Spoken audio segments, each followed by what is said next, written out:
Good morning everyone! Nandito na naman ako sa Riprof guys. Nagpapaaraw kahit walang araw pa.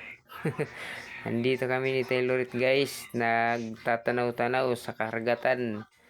Guys, napakaganda yung panahon ngayon. At saka walang alon. Malinaw yung dagat.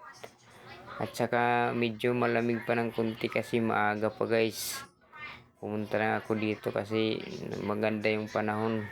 Kaya nagpapaaraw kita. Guys, napakaganda at napakalinaw ng dagat ngayon guys. Sarap maligo guys. At saka walang paalon-alon. At saka wala pang araw guys. Yan, ang ganda ng view papunta dun guys. Oh, napakaganda tignan talaga. Para tayong nasa paraiso ni Juan.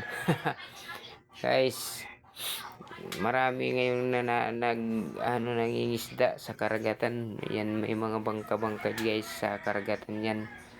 Marami sila nangingisda ngayon kasi maganda yung panahon ngayon guys. Kaya inaano nila nga makahuli sila ng maraming isda. Yan guys, yung ulot, tulusa, kanan sa tulusa yan, ulot.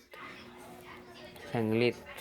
Gana, lugulit view guys. Wow, napakaganda at saka wala pang araw. Ewan ko kung umaraw kasi madalumdum yan. No guys, napakagandang tingnan. Very nice view. Marami sila dyan guys, nagingisda. Oh, mayroon yung hinuhuli nila guys, pasayan. Yung shrimp, yung hinuhuli nila guys. Napakaganda talaga basta umaga pa guys. Yan guys, ito pala si Batasinyo guys. Ito yung dati yung kausap ko sa Tanod. Shout out dyan mga Tanod. Nandito kami ni Batasinyo, nagpapaaraw lang. Siya yung dating chief namin guys sa Barangay Santo Niño. Ayan, kasamahan ko yan sa nagtatanod pa ako. Pero ngayon hindi na, kaya nag-ano na lang ako, trabaho sa friends.